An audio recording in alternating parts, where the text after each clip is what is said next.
Imagine West Texas without a water supply. What was once the state's, no, the nation's largest output center, home to large city centers such as Amarillo, Lubbock, Midland, and Odessa, now West Texas is just a barren wasteland, brought to the likes of a third world country.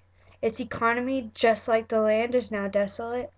The area that was once an epicenter for Texas's agricultural industry for crops and cattle is now crumbling in ruins.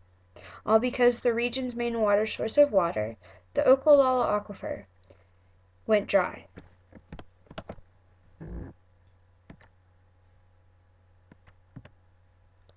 Stretching under 225,000 square miles of land, the Ogallala Aquifer is located throughout New Mexico, Oklahoma, Kansas, Colorado, Nebraska, and the high plains of Texas. The aquifer is a source of water for various uses since the turn of the century, but the problem is this. With a steady increase of use since the end of World War II, the rate of downdraw and the rate of withdrawal is completely different.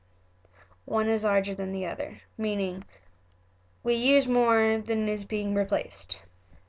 The Cornell University Library has the original report of the Great Plains Drought Area Committee from August 1936.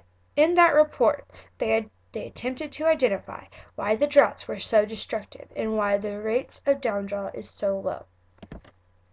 When the droughts came, the people depended on the groundwater of the Ogallala Aquifer.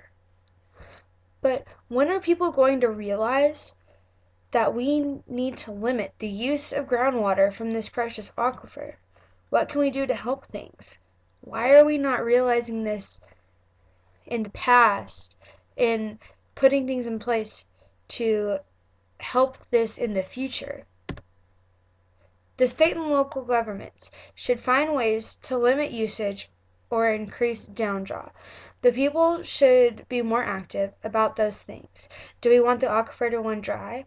Do we want farmers to lose everything they have because the groundwater source they pull from is now empty?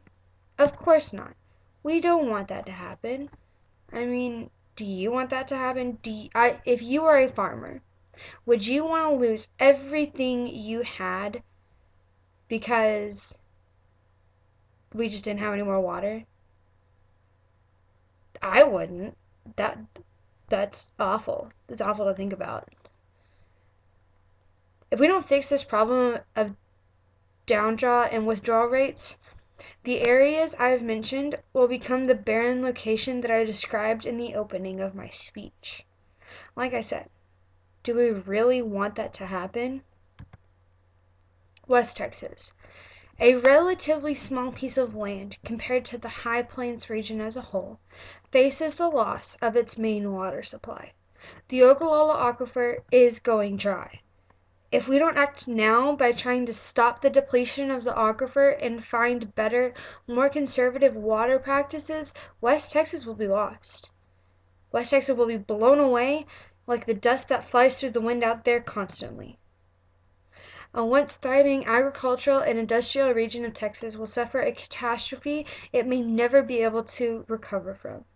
We, as a society, must make changes to how we view our water usage and how it affects our region. While it may be West Texas, who says that tomorrow it won't be North Central Texas?